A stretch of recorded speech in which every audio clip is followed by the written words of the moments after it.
मसूरी में ठंड के कारण हुई बर्फबारी होने से पर्यटकों में दिखा उत्साह। मसूरी में पहुंची बॉलीवुड अभिनेत्री शिल्पा शेट्टी, परिवार संग उठाया वादियों का लुत्फ। बागेश्वर के करण ने पावर लिफ्टिंग में जीता स्वर्ण पदक। अब झारखंड में होने वाली राष्ट्रीय प्रतियोगिता में लेंगे हिस्सा। नैनीताल जिले में कोरोना वैक्सीन को लेकर हुआ फैसला। जिले में 60,000 बच्चों को लगेगी कोरोना रोधी वैक्सीन।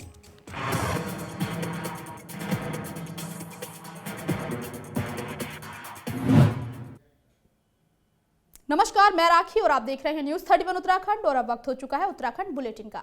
अल्मोड़ा में विधानसभा उपाध्यक्ष रघुनाथ सिंह चौहान और सांसद अजय टमटा ने ग्राम पंचायत बसगांव दरमाड़ के मोटर मार्ग का भूमि पूजन और शिलान्यास किया।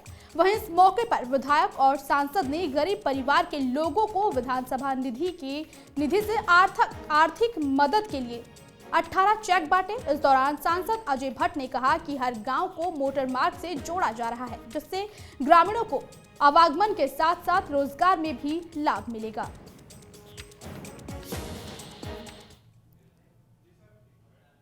चमोली में सीएम पुष्कर सिंह धामी की ओर से जोशीमठ का नाम ज्योतिर्मठ किए जाने की घोषणा के बाद ज्योतिर्मठ के नटराज चौक पर भारी मात्रा में क्षेत्रीय लोगों ने इकट्ठा होकर आतिशबाजी की और सबको लड्डू बांटे। इस दौरान ज्योतिष पीठ के जगत गुरु शंकराचार्य स्वामी स्वरूपानंद सरस्वती जी महाराज के प्रतिनिधि स्वामी अविमुक्तेश्वरानंद सरस्वती जी महाराज ने सीएम और क्षेत्रीय विधायक महेंद्र भट्ट को बधाई दी और उनका आभार जताया।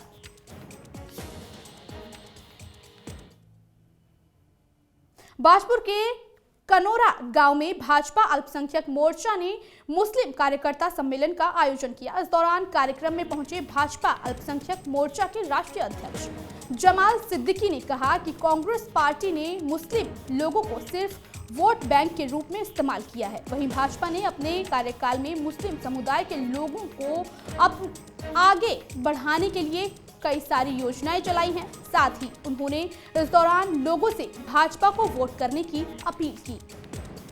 भारतीय जनता पार्टी ने शिक्षा का आधार बनाया है, भारतीय जनता पार्टी ने रोजगार को आधार बनाया है और भारतीय जनता पार्टी ने हर भारतवासी को भारत माता का लाल माना है, ना वोट बैंक माना है, ना अपना कोई बंधुआ मजदूर माना है। भारतीय जनता पार्टी अपने विकास के एजेंडे के माध्यम से माननीय मोदी जी का जो नारा है, सबका साथ, सबका विकास, सबका विश्वास और सबका प्रयास, इसके माध्यम से अल्पसंख्यक मोर्चा अब समाज में जा रहा है। जी नरेंद्र मोदी जी ने जो काम किए हैं और भेदभाव की राजनीति से ऊपर हटके सबका साथ, सबका विकास और सबका विश्वास जीतने का जो काम किया है, आज आपने देखा कि भारी संख्या में आज यहाँ पे हाट बाजार भी था और नमाज का टाइम भी था। उसके बावजूद भारी संख्या में विधानसभा क्षेत्र के कार्यकर्ताओं ने, मुस्लिम कार्यकर्ताओं ने आकर के जो ऊर्जा दिखाई है और राष्ट्रीय अध्यक्ष जी का एक ऊर्जावान उन सबको मार्गदर्शन। काशीपुर में रोडवेज बस डिपो पर 4.5 साल से बहुचर्चित आरओबी फ्लाईओवर के धीमी गति से चल रहे काम के चलते बसों के संचालन में हो रही बाधा को लेकर रोडवेज कर्मचारी संयुक्त मोर्चा के अध्यक्ष अनवर कमाल और कई लोगों की बैठक हुई, जिसमें संयुक्त मोर्चा के अध्यक्ष ने आरोप लगाते हुए कहा कि आरओबी वाले रोडवेज बसों को रोडवेज परिसर संचालन पर रोक लगा रहे हैं, जिससे काशीपुर रोडवेज बस डिपो से हजारों की तादाद में दूसरे प्रदेशों के यात्री आ जाते हैं, जिससे लोगों को काफी दिक्कतों का सामना करना पड़ रहा है। साथ ही उन्होंने कहा कि इनकी ये साजिश चल रही है कि रोडवेज बस अड्डे को यहां से हटा दें और इस पर कब्जा कर लें। वहीं रोडवेज बस डिपो के सहायक महाप्रबंधक रमेश पांडे ने कहा कि 2 महीने तक फ्लाईओवर का काम चलेगा, तब तक द्रोणा सागर रोड होते हुए बसों का संचालन किया जाएगा। गई उसमें मेन जो हमारा मसला है, ये आरओबी जो पुल बन रहा है, इसके रास्ते को लेकर जो है कशमकश चल रही है। आरओबी वाले कहते हैं इधर से बस नहीं जाने देंगे। अब बताइए, जनता का ये विभाग है और जनता को हित लाभ पहुँचाने के लिए ये हज़ारों यात्री यहाँ से आता है और जाता है, उनको कितनी बड़ी परेशानी हो जाएगी। तो उसी के लिए बातचीत चल रही है। इनकी कोई साजिश चल रही है कि बस अड्डा यहाँ से हटा लें और इस पर कब्जा कर लें। ये इनकी एक बदनीति का जो है वो प्रश्न लग गया है। कहीं पर भी आप देख लीजिए, जो पुल बनते हैं, 16 किलोमीटर का लंबा पुल हापुड़ से गाजियाबाद तक का बना, मगर सर्विस लाइन दे के रास्ता बंद नहीं किया गया, यात्रियों को परेशान नहीं किया। कई प्रदेशों की गाड़ी आती हैं, मगर यहाँ पर ऐसी साजिश रची जा रही है कि बस अड्डे पे बदनीयती रखकर इसको बंद करने की कुछ चेष्टा चल रही है, जो कि हम सफल नहीं होने देंगे। हमारे मोर्चे का जो वो बन गया है, डिसीजन ये निकला है कि गाड़ियाँ ये दोड़ा सागर रोड से निकलेंगी, ये आरओबी के उसमें ये बंद होगा रास्ता, तो इधर से निकलेंगी गाड़ियाँ दोड़ा सागर रोड से। आरओबी से परेशानी तो आ ही रही है, जब बनेगा तो ये परेशानी तो आएगी, जाम की स्थिति बनी होगी और क्या होगा। निष्कर्ष निकले दोड़ा सागर रोड से गाड़ी निकलेंगी, जब तक इनका ये पूरा नहीं होता तो 1-2 महीने में। आपकी तरफ से इनको पूरा सहयोग मिलेगा? सहयोग तो देना ही पड़ेगा।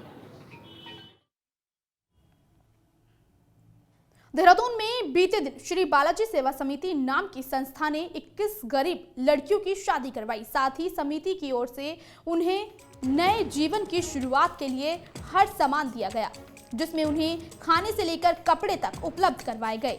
बता दें कि समिति हर साल गरीब लड़कियों की शादी करवाती है और ये अब तक 191 लड़कियों की शादी करा चुकी है। श्री बालाजी महाराज की असीम कृपा है, जो 10 वर्षों से हमें यह सेवा करने का अवसर प्रदान किया गया है। सन 2012 में हमने 5 कन्याओं का विवाह करा था। हम लोग इससे पहले भजन संध्या वगैरह करते थे, जिसमें हमने लाखों रुपये अपना वेस्ट करते थे। वेस्ट नहीं, मतलब धर्म के प्रति चलते थे। लेकिन जब हमें एक बार ये बरसात आई, तूफान आया, उसमें हमें नुकसान हुआ। उसके बाद से हमारे जोगिंदर पंडित जी, कुलभूषण अग्रवाल जी, RK गुप्ता जी, श्रवण मनोज जी ने एक प्रण लिया कि कोई सामाजिक कार्य किया जाए। तो दिमाग में एक ही बात है, क्यों ना हम गरीब कन्याओं का विवाह करें। हम लोग ने प्रण लिया। 5 जनवरी को हमारी समिति रजिस्टर्ड हुई। उसके बाद हम लोगों ने चयन करना शुरू करा। हम घूमते घूमते पिथुवाला पहुँचे। वहाँ पर जब एक कन्या को देखा, उसके माता पिता को देखा कि वो 2 ईंट के ऊपर एक चादर रख के उस पर रोटी बना रही है, तो हमने उसकी व्यथा सुनी। तो उसने बताया कि मैं किसी तरह से अपना गुजारा कर रही हूँ, लेकिन अब मेरी बच्ची बड़ी हो गई है, उसकी शादी के लिए अगर आप कुछ कर सकते हैं तो बताइए। लगभग 3 लाख लोगों को हमने कोरोना काल में पका हुआ राशन दिया गया और कच्चा राशन भी हम लोग बांटते रहते हैं। कोरोना काल के बाद हमारी समिति 70 परिवारों को हमने ऐसे लोग चिन्हित किया है जो बहुत गरीब परिवार है, जिनके पास खाने के लिए कुछ नहीं है। उसे हम प्रत्येक महीने को में एक दिन बुलाकर उन सबको 70 पैकेट हम लोग खाने कच्चा राशन देते हैं, जिससे उनका परिवार का रोजगार, मतलब अपना खान पान हो जाता है। साथ ही साथ हम लोग गौ सेवा करते हैं, जिसमें जो पशु जो रोड पे घूम रहे थे उन्हें चारा हम लोग कराते हैं। कुछ हमारे पास गौशाला है, वहाँ पे गौशाला में हम लोग जाके गौ सेवा करते हैं। इसमें हम हमारी एक सीता रसोई करके गाड़ी चलती है, जिसमें हम पका हुआ खाना मलिन बस्तियों में और जहाँ पे जो लोग जिनके पास खाने वाने की व्यवस्था नहीं है, उनको हम किचन अपना सीता रसोई के माध्यम से उनके ऊपर खाना पहुँचाते हैं। और इसी के साथ आज के बुलेटिन में बस इतना ही। अब मुझे दीजिए इजाजत। बाकी की खबरों को देखने के लिए आप बने रहिए न्यूज़ 31 उत्तराखंड के साथ। नमस्कार।